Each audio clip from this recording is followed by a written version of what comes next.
साथियों नमस्कार। आज हम शिक्षक दिवस के बारे में चर्चा करेंगे। जैसा कि हम जानते हैं कि कल 5 सितंबर शिक्षक दिवस के रूप में मनाया जाता है।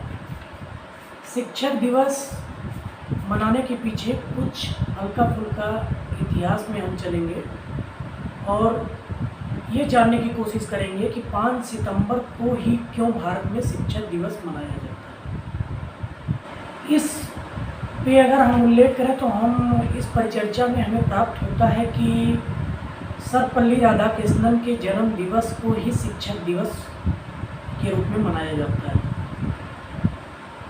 सर्वपल्ली राधाकृष्णन पहले उपराष्ट्रपति, दूसरे राष्ट्रपति पद पे आसीन हुए थे। उनका जीवन बहुत ही संघर्षमयी था।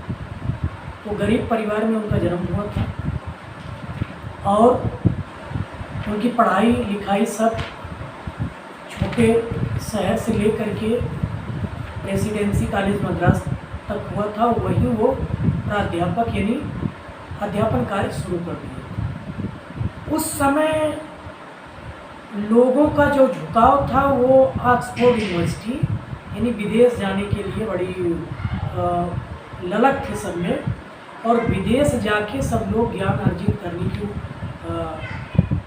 इच्छा रखते थे। उस समय इनके सहपाठी भी इनसे कहे कि आप भी जाइए विदेश और विदेश ज्ञान अर्जित करिए। तो अपने साथियों से कहे कि नहीं, हम विदेश तो जाएंगे लेकिन ज्ञान अर्जित करने नहीं, वहाँ ज्ञान बांटने जाएंगे। मैं वहाँ ज्ञान उनको सिखाने जाऊँगा, विदेश सीखने नहीं। जैसा कि हम प्राच्य और पाश्चात्य जो हमारा शिक्षा विवाद जो ब्रिटिश कालीन में चला था, उसके उपलक्ष्य में अगर कहें कि भारतीय शिक्षा कितना सुदृढ़ था और उस सुदृढ़ का स्वरूप सर्वपल्ली श्री राधाकृष्णन जी। ये विदेश गए, ऑक्सफोर्ड यूनिवर्सिटी में गए, लेकिन वहाँ ये दर्शन शास्त्र के अध्यापक बन के गए थे, अध्यापन कार्य करने गए थे और ज्ञान अर्जन करने के लिए विदेश नहीं गए। तो जैसा कि आगे जब हुआ, जब वो राष्ट्रपति पद पर आसीन हुए तो उनके तमाम साथियों ने उनसे आग्रह किया कि मैं आपका जन्मदिन मना लूँ। तो उस जैसे तमाम चीज़ें हैं, तमाम लोग बताएंगे, तमाम जानकारियाँ हम इस परिचर्चा पे अगर चलेंगे तो तमाम जानकारी तमाम तरह से हम एकत्र कर सकते हैं। तो वो अपने उन साथियों को जो उनसे जन्मदिन मनाने के लिए आग्रह किए थे, उनसे ये कहे कि नहीं, हमारा जन्मदिन न मना करके इसको शिक्षक वर्ग का जन्मदिन मना लीजिए, पूरे शिक्षकों का जन्मदिन इसे मनाइए। और इसी दिन से, जिस दिन से वो ये प्रेरणा दिए, उसी दिन से 5 सितंबर को ही शिक्षक दिवस मनाया जाता है।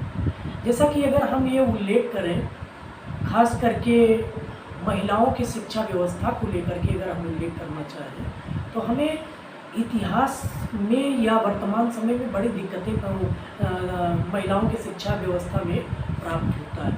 पहले भी बहुत संघर्ष करके जो महिला बहुत संघर्ष करती थी वही जाके पढ़ाई कर पाती थी। मतलब अगर शिक्षा देखें तो शिक्षा 3 प्रकार का होता है: औपचारिक, अनौपचारिक, निरौपचारिक। औपचारिक शिक्षा जो परंपरा की शिक्षा दी जाती है, जिसमें जैसे सभी लोग जानते हैं, जिसमें समय सीमा निर्धारित हो, सीखने वाला फिक्स हो, सिखाने वाला फिक्स हो, वो औपचारिक यानी विद्यालय शिक्षा औपचारिक शिक्षा है। अनौपचारिक शिक्षा ये समाजीकरण है, यानी जन्म से लेकर मृत्यु तक होती है। तो ये तो हमें समाज सिखाता चला जाता है। लेकिन औपचारिक शिक्षा अगर हम ग्रहण करना चाहें और हम मतलब पुरुषों को छोड़कर अगर महिलाएं ग्रहण करना चाहें तो उनको बहुत संघर्ष का सामना करना पड़ता है।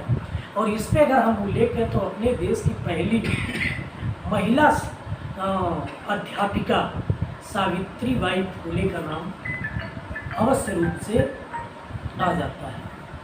और इनका नाम जब आता है तो इनके नाम में एक और इनका क्रियाकलाप जुड़ जाता है, पहले महिला विद्यालय की स्थापना।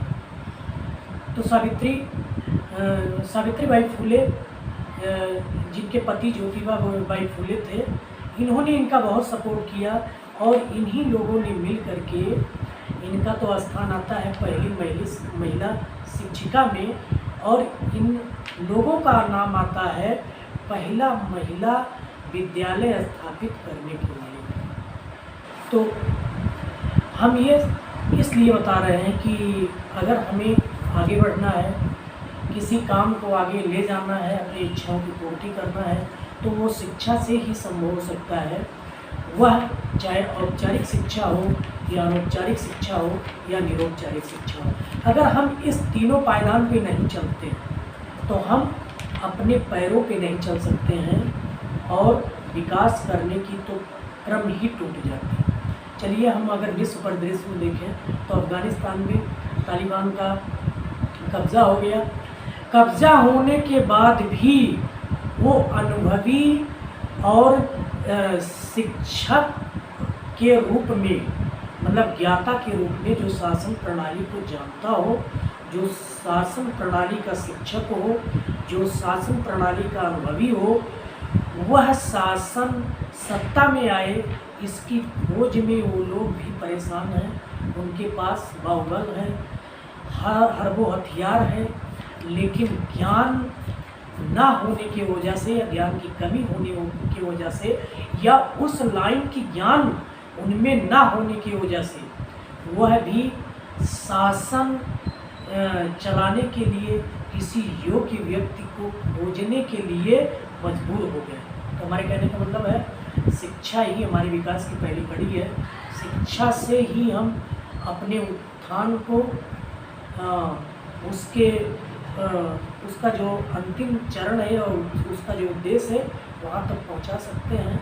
इन्हीं सब वाणियों से मैं अपने वाणियों को विराम देता हूँ। धन्यवाद।